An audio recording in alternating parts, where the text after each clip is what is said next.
سب جانتے ہیں کہ اس کے حالات خراب ہیں، اسے اپنے علاج کے لیے پیسے چاہیے، سب میری بات کا آسانی سے یقین کر لیں گے۔ وہ اس انسان کی کمینگی پر حیران رہ گئی۔ اس کا خون کھول رہا تھا، لیکن ابھی اس کے پاس ایک عدد ترک کا پتہ موجود تھا۔ تمہارے ماں باپ کو یہ معلوم نہیں ہے کہ تم نے وہ $300 کہاں خرچ کیے ہیں۔ اگر میں یہ جان سکتی ہوں کہ تمہارے پاس ایک نیلے رنگ کی ڈائری ہے، اس کے ایک صفحے پر تم نے قرض کا نوٹ لکھا ہوا تھا، تو میں اور بھی بہت کچھ جان سکتی ہوں، جیسے کہ تم نے اس وارڈروب میں سگریٹ کیس چھپایا ہوا ہے۔ وہ چلتی ہوئی وارڈروب کے پاس گئی اور اسے انگلی سے ٹھوکا۔ تم راکسن کلب جاتے ہو، جس کے بارے میں یقیناً تمہارے ماں باپ کو کچھ معلوم نہیں ہوگا۔ اس کلب میں جوا بھی کھیلا جاتا ہے، یہ تو ان بیچاروں کے گمان میں بھی نہیں ہوگا۔ میں ان سے یہ کہہ سکتی ہوں کہ تم ان پیسوں سے اس کلب کی ممبرشپ حاصل کی ہے۔ وہ وہاں جائیں گے، پوچھیں گے اور جان جائیں گے کہ تمہارے پاس کلب کی ممبرشپ موجود ہے۔ اب اگر وہ ممبرشپ تم ان پیسوں سے بھی لی بھی ہوگی، تو بھی تمہاری زندگی اس گھر میں بہت مشکل ہو جائے گی۔ تمہاری ماں تو تمہارا گلا ہی دبا دے گی۔ اور ہاں، وہ غیر ملکی لڑکی، اسے تو میں بھول ہی گئی۔ یہاں وارڈروب کے اس خانے میں تم نے اپنی اور اس لڑکی کی مشترکہ تصویر کی ایک ٹی شرٹ چھپا کر رکھی ہوئی ہے، لورس ٹی شرٹ۔ وہ وارڈروب کے دوسرے خانے کو انگلی سے ٹھونک کر کہہ رہی تھی۔ اس کا رنگ پیلا پڑ چکا تھا۔ کچھ دیر پہلے وہ جتنا کمینہ نظر آ رہا تھا، اب اتنا ہی کم آن، تم تو سیریس ہی ہو گئی نظر آ رہا تھا۔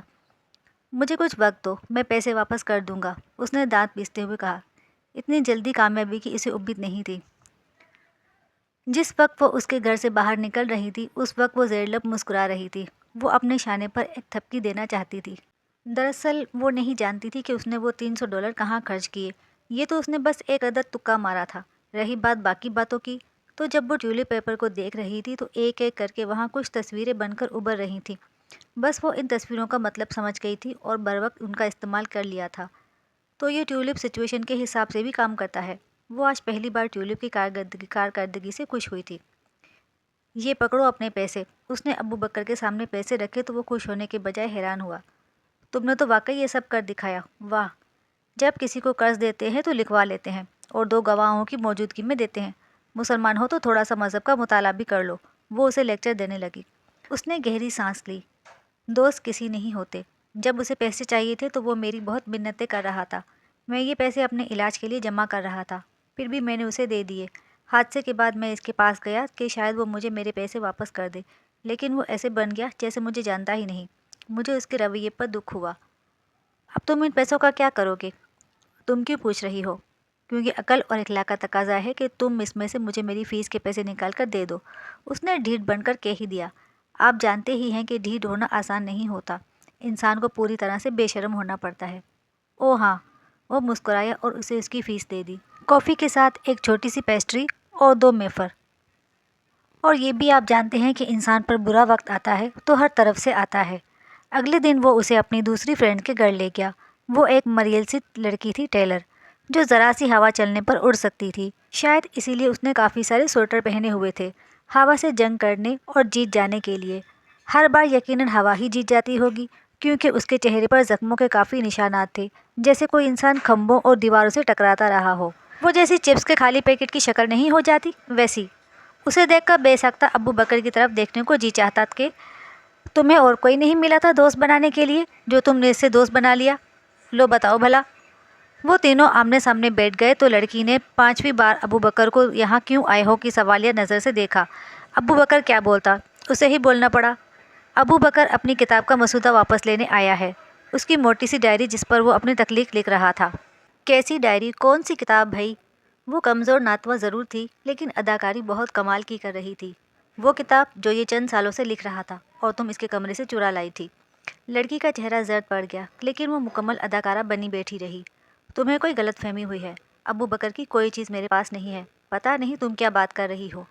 میں وہی بات کر رہی ہوں جو ابو بکر نے مجھے بتائی ہے۔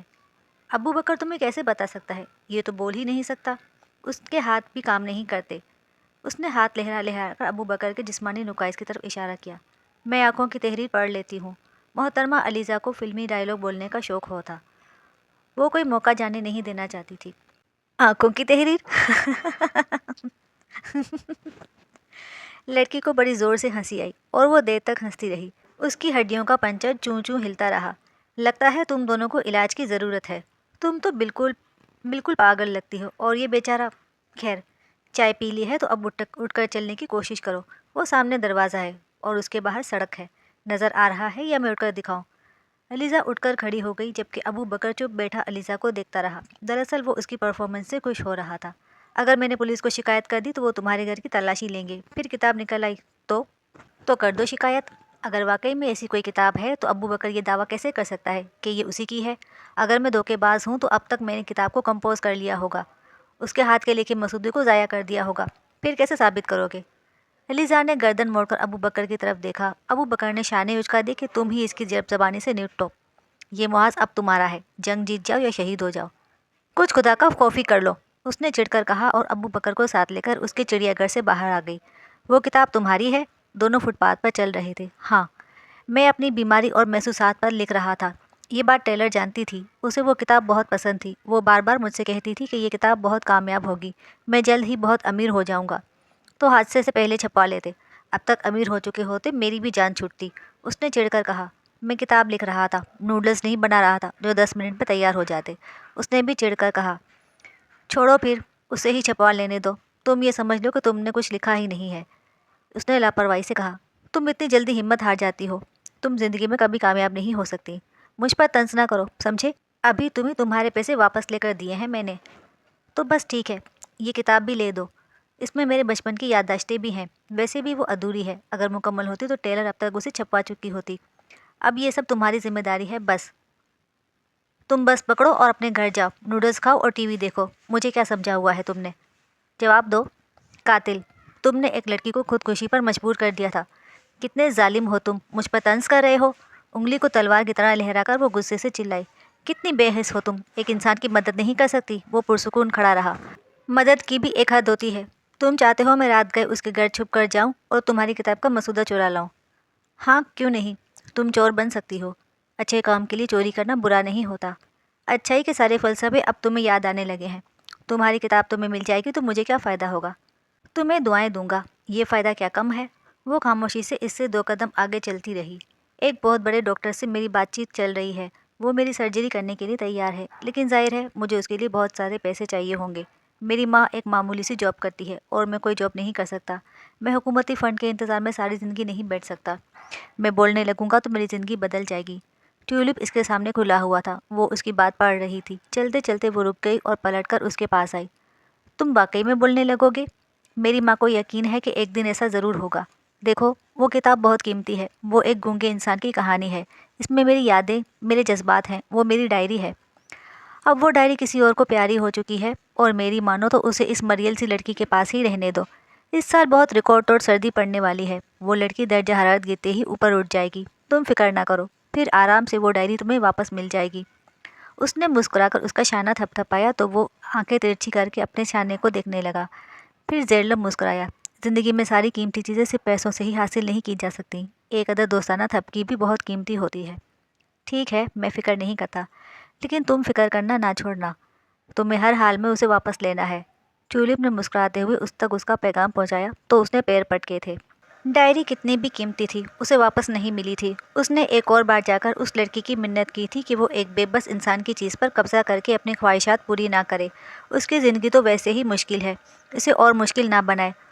اس کی واحد چیز وہ کتاب ہے، اسے واپس لوٹا دے۔ لیکن وہ ٹس سے مس نہیں ہوئی تھی۔ بائی دی وے، تمہیں اس سے اتنی ہمدردی کیوں ہے؟ اپنے بالوں میں برش کرتے اور ان میں پنیں ٹھونکتے ہوئے اس نے پوچھا۔ یہ تم نہیں سمجھو گی، جو لوگ دوسروں کی چیزیں قبض کرتے ہوں وہ اور کچھ نہیں سمجھ سکتے۔ تم ہمیشہ ایسی فلسفیانہ باتیں کرتی ہو یا میری شکل دیکھ کر ابھی یہ فلسفہ گڑا ہے؟ تمہاری شکل دیکھ کر تو صرف دانت ہی رگڑ سکتی ہوں، وہ بھی آپس میں۔ دیکھو، میں پھر کہہ رہی ہوں، کتاب واپس کر دو، اللہ تمہارا بھلا کرے گا یار۔ وہ روحان سی ہو گئی کیونکہ ٹیولپ بھی ابھی کوئی مدد نہیں کر رہا تھا۔ میں بھی پھر کہہ رہی ہوں کہ بار بار یہاں آنا بند کر دو، سمجھی؟ وہ سمجھ گئی تھی کہ یہ مریل نہیں سمجھے گی، گھی سیدھی کیا ٹیڑھی انگلیوں سے بھی نہیں نکلے گا، لاتے گھوسے مار کر گنڈا گردی دکھا کر بھی نہیں۔ ٹھیک ہے، پھر ہم ایک معاہدہ کر لیتے ہیں، تم کتاب واپس کر دو، اگر کتاب کامیاب ہو گئی تو اس کے فائدے کا 50% شیئر ملے گا۔ بولو منظور ہے؟ نامنظور ہے، جب میں پورا 100% لے سکتی ہوں تو 50% کیوں لوں؟ اس کی زبان سے پھسل گیا۔ تو کتاب تمہارے ہی پاس ہے۔ وہ اٹھ کر کھڑی ہو گئی تھی اور ہاتھ سینے پر باندھ کر اسے گھورنے لگی۔ ہاں، اس نے تمسکر سے ہنس کر کہا اور ہاتھ کو اس کے سینے پر رکھ کر اسے دھکا دیا۔ Now get lost. دھکا لگنے سے وہ لڑکھڑا کر 2 قدم پیچھے ہوئی۔ وہ دیکھ رہی تھی کہ انسان کتنا ظالم اور بے رحم ہو سکتا ہے۔ ایک معذور انسان کی کل متاع پر قبضہ کر کے اسے اپنا بناتے ہوئے وہ لڑکی کتنی خوش اور مطمئن تھی۔ تم جانتی ہو کہ ابو بکر کی زندگی کتنی مشکل ہو چکی ہے۔ زندگی کسی کی بھی آسان نہیں ہوتی، اس نے رکھائی سے کہا۔ وہ اس کی بلڈنگ سے باہر نکلی تو بہت مدمزہ ہو چکی تھی۔ یہ سارا معاملہ اس کے لیے پہلے سنجیدہ نہیں تھا، لیکن اب ہو چکا تھا۔ اس نے ٹھان لیا تھا کہ وہ اس سے ابو بکر کی کتاب لے کر رہے گی۔ ٹیولپ کو بار بار دیکھنے پر بھی کچھ حاصل نہیں ہو رہا تھا۔ وہ ابو بکر سے ملنے گئی تو اسے کوئی تسلی نہیں دے سکی۔ تم اب تک کیسے صبر کر کے بیٹھے ہوئے تھے؟ وہ اس سے پوچھ رہی تھی۔ اس نے ایک سرد سانس اندر کھینچی۔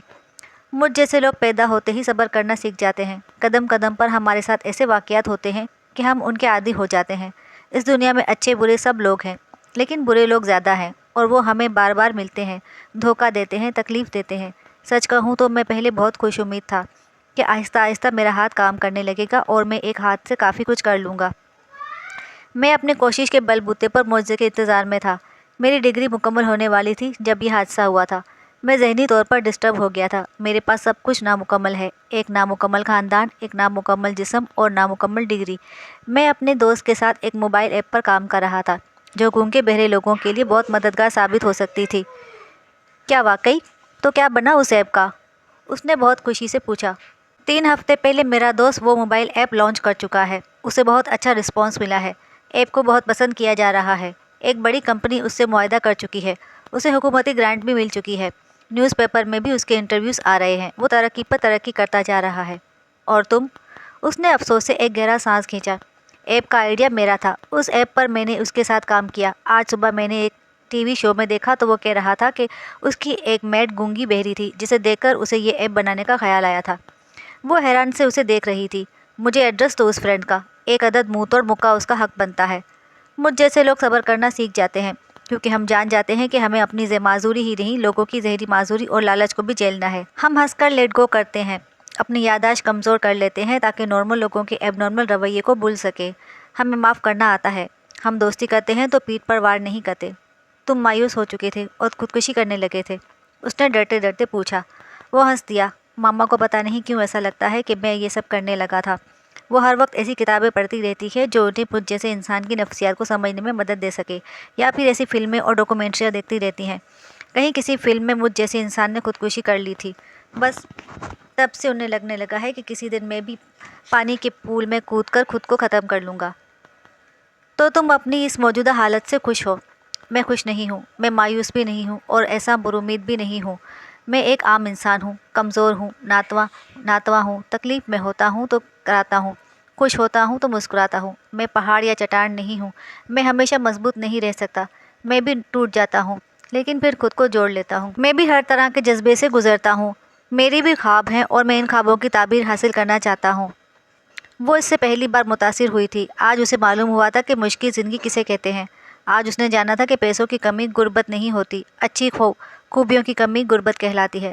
اصل بدصورتی جسم کی نہیں، روح کی ہوتی ہے۔ اچھا کھانا نہ ملنا، اچھے کپڑے نہ خرید سکنا اور رہنے کے لیے مناسب چھت کا میسر نہ ہونا مشکل حالات نہیں ہوتے۔ زیادتی پر چلا نہ سکنا، زیادتی کرنے والوں کی طرف انگلی نہ اٹھا سکنا مشکل حالات ہوتے ہیں۔